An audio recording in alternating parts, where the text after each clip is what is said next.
যদি এমন নামাজি কেউ হয়ে যায়, তার নামাজ তাকে সকল গুনাহ থেকে বাঁচায়। রজবের চাঁদে একটা গুনাহ ছেড়ে দিলেন, এই ওয়াদাটা শক্ত করে সাদারাই জামিয়াতে আল্লাহর কাছে আজকে আপনারা করবেন। সেটা হলো যে কয়দিন বেঁচে থাকবো আল্লাহর কাছে ওয়াদা, আর কোনো দিন ইচ্ছা করে নামাজ কাজা করব না, ইনশাআল্লাহ। বলে যদি যত্ন সহকারে কেউ নামাজ পড়নেওয়ালা হয়ে যায়, তো সে জান্নাতের চাবির মালিক হয়ে গেল, দুনিয়ায় আল্লাহর দিদারের উপযুক্ত হয়ে গেল। ময়দানে মাহশারে তার নামাজের অঙ্গগুলো চমকাইতে থাকবে, আর হিসাব আসান হয়ে যাবে। নামাজের হিসাব আসান যার হবে, তার সব হিসাব আসান হয়ে যাবে।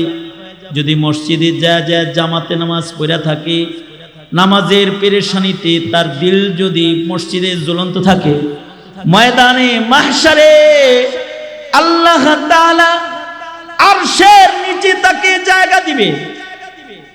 ওয়াকালবুহু মুআল্লাকুন বিল মাসাজিদ, আর তার নামাজের জায়গা, তার নামাজের আযা, তার নামাজের মুসাল্লা, তার নামাজের গাওয়াহ হিসেবে হাসরের ময়দানের নামাজি হিসেবে তাকে পেশ করবে। এমনকি অত দূর যেতে হবে না, কেউ যদি নামাজ পড়নেওয়ালা হয়, তো তার নামাজ তার কবর জগতে সাক্ষী হবে। আকিমিস সালাতা লিদুলুকিশ শামসি ইলা গাসাকিল লাইলি ওয়া কুরআনাল ফাজর ইন্না কুরআনাল ফাজরি কানা মাশহুদা।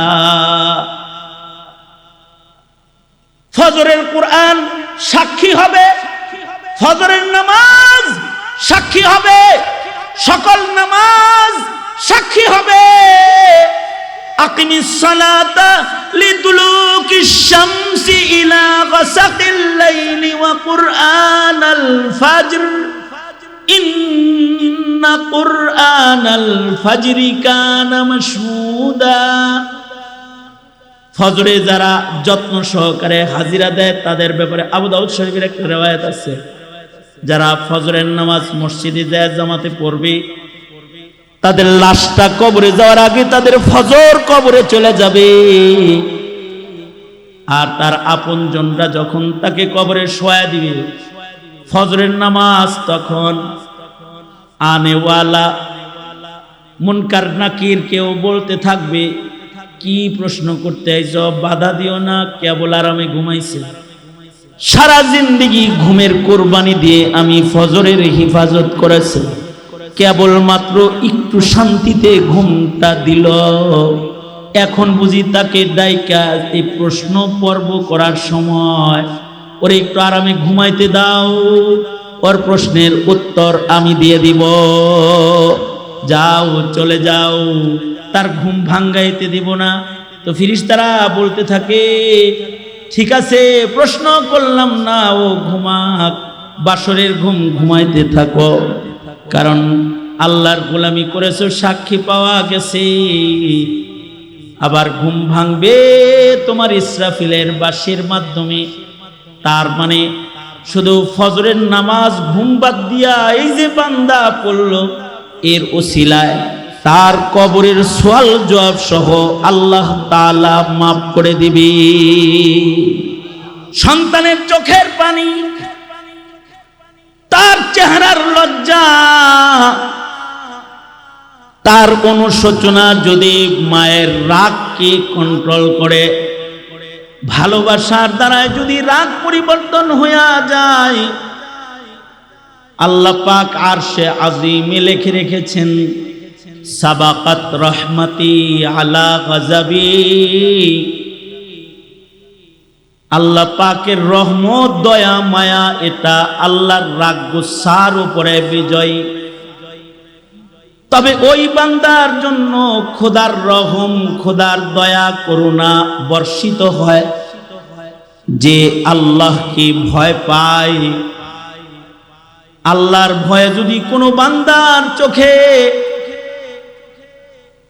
পানি বের হয়ে যায়, আইনুন বাকাত মিন খাশিয়াতিল্লাহ,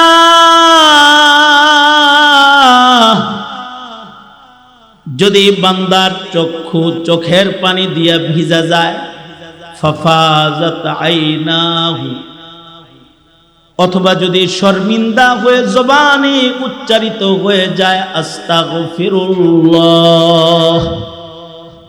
রব্বুল আলামিন, বান্দার মধ্যে আল্লাহ পাক যদি আল্লাহর ভয় দেখতে পায়, এমন বান্দাকে মহান রব্বুল আলামিন বলতে থাকে লা তাকনাতু মির রাহমাতিল্লাহ, ভয় পাস না, রবের দুয়ার থেকে নিরাশ হয়ে ফিরে যাস না, আমাকে ভয় করেছিস যা, আমার কাছে মাপ চেয়েছিস যা, শুধু মাপ করলাম তা না, উলাইকা ইউবাদদিলুল্লাহু সাইয়্যাতিহিম হাসানাত, আল্লাহ পাক বান্দার গুনাহ মুইসা গুনার বদলার আমল নামায় নেকি জমা করে দিয়ে বান্দাকে আল্লাহ পাক কাছে তাই না। যদি বান্দার মধ্যে আল্লাহর ভয় পাওয়া যায়, এ কারণে বুঝে থাকলে বলেন, বান্দা ভয় করবে কাকে? ভয় করবে একজনকে বান্দা, তিনি হলেন, আঙ্গুল উঠে এখন এক আঙ্গুল উঠান, সোজা করেন, সোজা করেন, বলেন ভয় করবে কাকে? জোরে আওয়াজ করে বলেন, ভয় করব কাকে? জোরে আওয়াজ করে বলেন। আল্লাহকে ভয় করতে হবে। এই যে আল্লাহর যে ভয় করব, আল্লাহর ভয়ের প্রকাশ পদ্ধতি কি? আল্লাহর ভয়ের একটা প্রকাশ পদ্ধতি হলো আল্লাহর ভয়ে কান্দা। আল্লাহর ভয়ে কান্নাকাটি করার মানুষই এখন অনেক কম। দোকানে লস হইলে কান্দে, ব্যবসা ধ্বংস হইলে কান্দে, বাড়িতে আগুন লাগলে কান্দে, ভূমিকম্প হইলে কান্দে, কষ্টে পড়ে গেলে, অসুখ হয়ে গেলে কান্দে। কিন্তু সুস্থ সবল অবস্থায় সুখের দিনেও জয়নামাজ বিছায়া কেবলামুখী হয়ে আল্লাহর কাছে যে কাঁদবে, এমন চোখওয়ালা মানুষের বড়ই অভাব। এমনকি ওয়াজ মাহফিলে যায়, যে ওয়াজ মাহফিলে হাসির খোরাক পাইলে বেশি খুশি, কাঁদতে চায় না। ওয়াজ মাহফিলে বসেও যদি কেউ চিন্তা করত যে আমার জীবনে তো অনেক গুনাহ, আমি আমার রবকে চেহারা দেখাবো কেমনি, আর যদি লজ্জায় দুফুটা চোখের পানি ফেলত, তো আল্লাহ পাক চতুর্দিকের ফিরিস্তাদেরকে লক্ষ্য করে বলতো, এই যে কাঁদতেছে আমার ভয়ে ওরে মাফ করে দিছে। আল্লাহ পাক বলতো, আল্লাহর ভয় প্রকাশের একটা পদ্ধতি হলো আল্লাহর ভয়ে রোদন করা, কাদা। আল্লাহর ভয়ের একটা পদ্ধতি এটাও, কুনু মা'আস সাদিকিন, ইত্তাকুল্লাহ ওয়া কুনু মা'আস সাদিকিন। আল্লাহর ভয়ের প্রকাশের একটা পদ্ধতি এটাও, এই যে যেটা আপনারা, আমি কথা বলছি, উলামায়ে দ্বীন বসে আছেন, আপনারা তাদের সান্নিধ্যে নীরব বসে রয়েছেন, এটা খোদার ভয় প্রকাশের একটা পদ্ধতি, সোহবতে আহলুল্লাহ। এইটা বুঝাইতে গিয়ে আমি অনেক সময় উপমা দিই, আপনারা যদি আপনাদের ছেলেরে পিটাইবার লাগা ছোট বাচ্চারে রাগ হয়ে দৌড়ানি দেন, তখন অনেক সময় সন্তান বাঁচার জন্য দাদির আঁচলের নিচে যায় পলায়। আর যদি জায়গা মতো যায় বসে পড়ে, আপনার মতো ছেলের ক্ষমতা নাই তার দাদির হাত থেকে তার নাতি এনে আপনি পিটাইবেন, এই ক্ষমতা আপনার নাই। আল্লাহ ওয়ালা যারা, আহলুল্লাহ যারা, সাদিকিন যারা, তাদের সাথে আল্লাহর ভালোবাসার সম্পর্কটা এর চাইতে আরো গভীর। যদি কোনো পাপিষ্ঠ আল্লাহ ওয়ালাদের চাদরের নিচে পলাইবার জন্য সফর করে ঘর থেকে বের হয়ে যায়, জায়গায় পৌঁছতে না পারলেও রাস্তায় মারা গেছে, বুখারী শরীফ প্রমাণ করেছে, আল্লাহ পাক তার জীবনের গুনাহ সব মাফ করে দিয়েছে, 100 খুনের গুনাহ মাফ করে জান্নাত দিয়ে দিয়েছে। এটা একটা ভীতির প্রকাশ পদ্ধতি। এ কারণে যুব সমাজ, তোমরা যারা মাহফিলে যাও, তোমাদের এই মাহফিলগুলোর উপস্থিতি এটা আল্লাহর ভয়ের একটা দলিল। তোমাদের হৃদয়ে আল্লাহর ভয় আছে, এটা তার একটা প্রমাণ। আল্লাহর ভয়ে মাঝে মধ্যে উচ্চারিত হয় আস্তাগফিরুল্লাহ, তওবার বাণী উচ্চারণ করা। আল্লাহর রাসূল বলেন, এ আবু যার, তওবা করো না কেন? বেশি বেশি তওবা করবা। তার মানে তওবাকারী যারা ইস্তিগফার করনেওয়ালা, তাদের ইস্তিগফার প্রমাণ করে তাদের হৃদয়ে আছে আল্লাহর ভয়। আল্লাহর ভয়ে বারে বারে বলতে থাকা আস্তাগফিরুল্লাহাল্লাযী লা ইলাহা ইল্লা হুয়াল হাইয়ুল কাইয়্যুম ওয়া আতুবু ইলাইহি আস্তাগফিরুল্লাহ রাব্বি মিন কুল্লি যামবিন ওয়া আতুবু ইলাইহি আল্লাহুম্মা আনতা রাব্বি লা ইলাহা ইল্লা আনতা খালাকতানি ওয়া আনা আবদুক ওয়া ইবনু আবদিক আল্লাহুম্মা ইন্না নাস্তাঈনুকা আলা তাআতিক। আল্লাহর কাছে বলতে থাকা, ওগো আল্লাহ, পিছনের ভুলের জন্য আপনার কাছে আমি মাপ চাই, সামনের জীবন আপনার হুকুম মতে চলতে তৌফিক চাই। যা ছোট বড় গুনাহ হয়েছে এর থেকে আপনার কাছে আমি ক্ষমা চাই।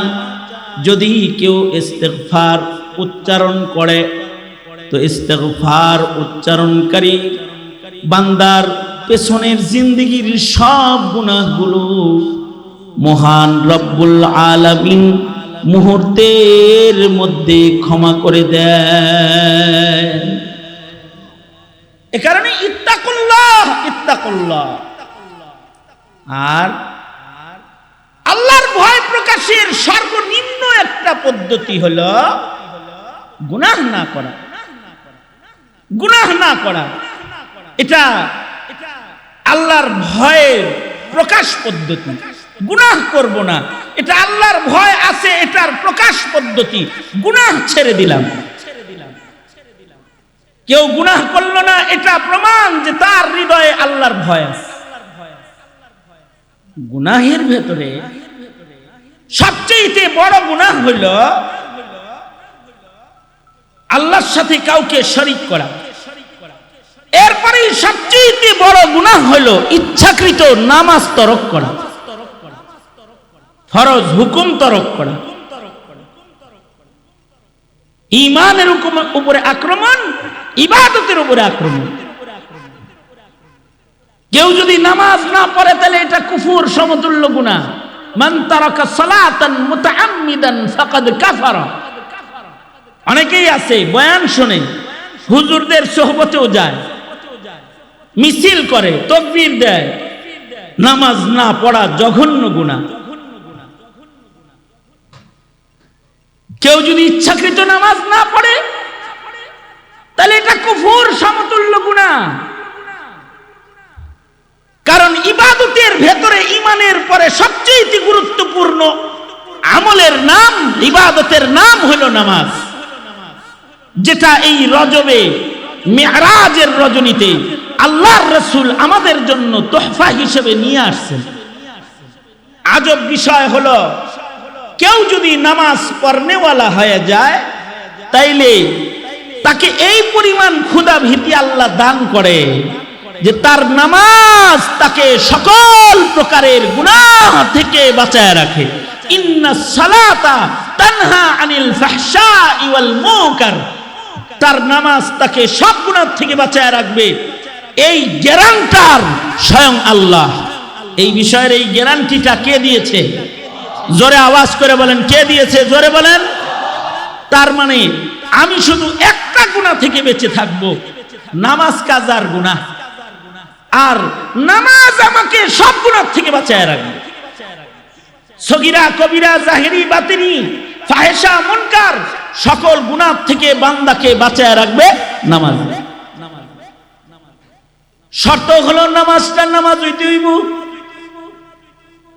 নামাজটা ওয়াক্ত মতো হতে হবে, নামাজটা মাসাইল জেনে নামাজ পড়তে হবে, নামাজটা নবীর তরিকার সুন্নত নামাজ হওয়া লাগবে। সাল্লু কামা রাআইতুমুনি উসাল্লি, ওয়াক্ত মতো নামাজ হওয়া লাগবে। ইন্নাস সালাতা কানাত আলাল মুমিনিনা কিতাবাম মাওকুতা, নামাজকে খুশু খুজুর সাথে পড়তে হবে। লা সালাতা ইল্লা বিহুজুরিল কলব, নামাজকে মাসাইল ঠিক করে রুকু সিজদা কওমা জলসা হার সুন্নতকে হিফাজত করে নামাজ পড়বে। যদি এমন নামাজি কেউ হয়ে যায় তার নামাজ তাকে সকল গুনাহ থেকে বাঁচায়। রজবের চাঁদে একটা গুনাহ ছেড়ে দিলেন, এই ওয়াদাটা শক্ত করে সাদারাই জামিয়াতে আল্লাহর কাছে আজকে আপনারা করবেন। সেটা হলো যে কয়দিন বেঁচে থাকবো আল্লাহর কাছে ওয়াদা আর কোনো দিন ইচ্ছা করে নামাজ কাজা করব না ইনশাআল্লাহ। বলে জোরে আওয়াজ করে বলেন ইনশাআল্লাহ, জোরে করে বলেন। এ কারা কারা এই ওয়াদা করলা, কারা কারা হাত তোলো, দুনো হাত তোলো। একেবারে লজ্জিত হয়ে আল্লাহর কাছে চোখে পানি নিয়ে পারলে বলো যে ইয়া আল্লাহ, আরো জোরে জোরে আওয়াজ করে বলো ইয়া আল্লাহ, ওয়াদা করছি আমরা আর কোনদিন ইচ্ছাকৃত নামাজ কাজা করব না ইনশাআল্লাহ। জোরে করে বলো, আরো জোরে আওয়াজ করে জোরে সরে বলো ইনশাআল্লাহ, জোরে বলো। যদি তোমাদের আজকের এই ওয়াদা ঠিক থাকে, যদি তোমাদের ওয়াদা ঠিক থাকে, খোদার কসম নামাজির খাতায় নাম পাবা ইনশাআল্লাহ।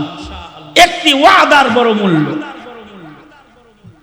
নামাজ কাজা করবে না, কারণ নামাজ শিক্ষা টিক্ষা পড়বা, আন্দাজে মান্দাজা পড়বা না। পারো তো উজু সারা পড়ো। হাজী ইমদাদুল্লাহ মুহাজিরে মক্কি একজন রে নামাজ শিখায়া পড়ার ওয়াদা করাই দিছে। এরকম ৬-৭ মাস পরে হাজী ইমদাদুল্লাহ মুহাজিরে মক্কি ওই এলাকায় গেছে, যা খবর শুনে যারে নামাজ পড়ান শিখায় গেছে, নামাজ দিয়ে গেছে, সে নামাজও পড়ে আকামও করে, নামাজও পড়ে আকামও করে। লোকেরা বলে হযরত নামাজ দিয়ে গেলেন, হে তো নামাজও করে ২ নম্বরই পড়ে। সাইয়্যিদুত তাইফা হাজী ইমদাদুল্লাহ মুহাজিরে মক্কি ওই তাকে ডাকায় বলে, কিরে আগে তো শুধু আকাম করতি, এখন নাকি নামাজও পড়ছ আকামও করস? কয় জি হুজুর। হাজী সাহেব হুজুর বুজুর্গ ছিলেন, ওনার কাশফ হয়ে গেছে। উনি জিজ্ঞাসা করলেন, সুন্দর করে ওযু প্রতিদিন ওযু কইরা করেন 5 ওয়াক্ত নামাজ পড়ত? কয় হুজুর নামাজ পড়ি কিন্তু ওযু তো করি না। কেন, যে ওযুটা আপনি করাই দিছিলেন ওটা নাই? তার মানে 6 মাস আগে একবার ওযু করছে, 6 মাস ওযু ছাড়া নামাজ পড়ছে। তুমি যদি ওযুই না জানো, তাহারাত অর্জন করা না জানো, নামাজের মাসাইল যদি তুমি না জানো, তোমারে দোষ দিব কি? নামাজের মাসাইল তো শায়েখরাও জানে না। দেখলে না, দেশ নেত্রী বেগম জিয়ার জানাজা হলো, জানাজার ইমামতি করলেন এশিয়ার বিজ্ঞ মুফতি, বাংলাদেশের শ্রেষ্ঠ একজন ফকিহ, জাতীয় মসজিদের খতিব শেখ আব্দুল মালিক হাফিজাহুল্লাহ, যার ইলমি মহারাত সারা দুনিয়ায় প্রতিষ্ঠিত। এইরকম একজন ফকিহ দেশ নেত্রীর জানাজা পড়াইল, আর এক গ্রুপের এক শায়েখ সাহেব সে ভিডিও বার্তা দিয়ে বলল জানাজা হয় নাই, কারণ আব্দুল মালিক সাহেব সূরা ফাতিহা পড়ে নাই। তাহলে যে জাতির শায়েখ হইয়া নামাজ কেমনে হয়, কেমনে ভেঙ্গে যায়, ফাসেদ হয়, এতটুকুন জানে না। জানাজার দোয়া কেমনে করতে হয়, কিভাবে করলে হয়, কিভাবে করলে বাতিল হয়ে যায়, এতটুকুন মাসাইল যে দেশের শায়েখদের জানা নাই, ওই দেশের সাধারণদের অবস্থা তো আরো বেহাল হওয়াটাই স্বাভাবিক। যদি এমন মাসআলা ছাড়া নামাজ কিয়ামত পর্যন্ত পড়ো, কোনো লাভ নাই। মাসাইল সহ নামাজ পড়বে, প্রত্যেকটা হুকুমকে যত্ন সহকারে আদায় করবে। যদি যত্ন সহকারে কেউ নামাজ পড়নেওয়ালা হয়ে যায়, তো সে জান্নাতের চাবির মালিক হয়ে গেল, দুনিয়ায় আল্লাহর দিদারের উপযুক্ত হয়ে গেল। ময়দানে মাহশারে তার নামাজের অঙ্গগুলো চমকাইতে থাকবে, আর হিসাব আসান হয়ে যাবে। নামাজের হিসাব আসান যার হবে, তার সব হিসাব আসান হয়ে যাবে। যদি মসজিদে যা জামাতে নামাজ পড়া থাকে, নামাজের পেরেশানিতে তার দিল যদি মসজিদে জ্বলন্ত থাকে, ময়দানে মাহশারে আল্লাহ তাআলা আরশের নিচে তাকে জায়গা দিবে। ওয়াকালবুহু মুআল্লাকুন বিল মাসাজিদ, আর তার নামাজের জায়গা, তার নামাজের আযা, তার নামাজের মুসাল্লা, তার নামাজের গাওয়াহ হিসেবে হাসরের ময়দানের নামাজি হিসেবে তাকে পেশ করবে। এমনকি অত দূর যেতে হবে না, কেউ যদি নামাজ পড়নেওয়ালা হয়, তো তার নামাজ তার কবর জগতে সাক্ষী হবে। আকিমিস সালাতা লিদুলুকিশ শামসি ইলা গাসাকিল লাইলি ওয়া কুরআনাল ফাজর ইন্না কুরআনাল ফাজরি কানা মাশহুদা। ফজরের কুরআন সাক্ষী হবে, ফজরের নামাজ সাক্ষী হবে, সকল নামাজ সাক্ষী হবে। আকিমিস সালাতা লিদুলুকিশ শামসি ইলা গাসাকিল লাইলি ওয়া কুরআনাল ফাজর ইন্না কুরআনাল ফাজরি কানা মাশহুদা। ফজরে যারা যত্ন সহকারে হাজিরা দেয়, তাদের ব্যাপারে আবু দাউদ শরীফের একটা riwayat আছে, যারা ফজরের নামাজ মসজিদে যায় জামাতে পড়বে, তাদের লাশটা কবরে যাওয়ার আগে তাদের ফজর কবরে চলে যাবে। আর তার আপনজনরা যখন তাকে কবরে শোয়া দিবে, ফজরের নামাজ তখন আনেওয়ালা মুনকার নাকির কেউ বলতে থাকবে, কি প্রশ্ন করতে আইছো, বাধা দিও না, কেবল আরামে ঘুমাইছে। সারা জিন্দেগি ঘুমের কোরবানি দিয়ে আমি ফজরের হিফাজত করেছি, কেবলমাত্র একটু শান্তিতে ঘুমটা দিল, এখন বুঝি তাকে ডাইকা এই প্রশ্ন পর্ব করার সময়, ওরে একটু আরামে ঘুমাইতে দাও, ওর প্রশ্নের উত্তর আমি দিয়ে দিব, যাও চলে যাও, তার ঘুম ভাঙ্গাইতে দিব না। তো ফেরেশতারা বলতে থাকে, ঠিক আছে প্রশ্ন করলাম না, ও ঘুমাক, বাসরের ঘুম ঘুমাইতে থাকো, কারণ আল্লাহর গোলামি করেছো, সাক্ষী পাওয়া গেছে। আবার ঘুম ভাঙবে তোমার ইসরাফিলের বাঁশির মাধ্যমে। তার মানে শুধু ফজরের নামাজ ঘুম বাদ দিয়া এই যে বান্দা পড়লো, এর ওসিলায় তার কবরের সওয়াল জবাব সহ আল্লাহ তাআলা মাফ করে দিবে। এটা সাক্ষী হবে ময়দানে মাহশারে। কিছু নামাজ অন্যান্য ওয়াক্তে পড়লেও ফজর পড়ার প্রবণতা অনেকেরই নাই। মাঝে মাঝেই যেহেতু রাস্তাঘাটে ফজরের নামাজ পড়ি, মাদ্রাসাগুলোতেই শুধু ফজরের মসজিদ ভরা থাকে। আমি তো ফরিদপুরে এক মসজিদে গেছি, ওই মসজিদে ফজরে আমি আর আমার ড্রাইভার থামছি, আমরা তাড়াহুড়া করে ওযু করে মসজিদের ভিতরে ঢুকছি, যা দেখি ইমাম সাহেব একা কেরাত পড়তেছে। আমরাই পিছনে যা দাঁড়াইছি, ওনাকে বললাম এইরকম একা কেন? এটা খাজা এরিয়া, খাজা বাবা এরিয়া। স্যার হইছো কেন? এটা এমন ফকির এরিয়া যে এই এরিয়ার লোকের নামাজ বোঝা লাগে না। এরা বাবা ভক্ত, তো বাবাই পার করে না। আর এই এলাকায় কোনো দাওয়াত তাবলীগ ঢুকতে দেয় না, তা করে ঢুকলেই দাওয়াত দেয়। আপনি তাশকিল করেন, আমি তাশকিল করলে মুশকিল আছে। এই হইল এই জমানার নামাজ। আমাদের সন্তানগুলো বেনামাজি হয়ে ঘুরে বেড়ায়, পিতারা তাদেরকে নামাজের আদেশ করে না। ওর হৃদয়ে তাকওয়াল্লাহ প্রবেশ করবে কিভাবে? হ্যাঁ, ওকে নামাজের জন্য শাসন করা হয় না, আল্লাহ পাকের ওয়াহদানিয়তের কথা বলা হয় না, আল্লাহর কদমে সিজদার কথা ওকে বলা হয় না। ও আল্লাহরে ভয় পাবে কেমনে? সুতরাং একটা গুনাহ ছেড়ে দাও রজবে, সেটা হলো নামাজ কাজা করবা না, নামাজকে আদায় করবা। একটা ইবাদত, এইটাকে আদায় করবা, তো তোমাকে সকল গুনাহ থেকে মুক্ত করে তোমার নাম মুত্তাকিন লিস্টে দেওয়ার জিম্মাদারি কেমন যেন আল্লাহ পাক নিয়ে নিবে। তোমার নামাজ তোমাকে সকল প্রকারের গুনাহ থেকে বাঁচায় রাখবে। রজবে ওয়াদা করেছ, মনে থাকে যেন। এই মনে থাকবো তো ইনশাআল্লাহ? জোরে আওয়াজ করে বলো।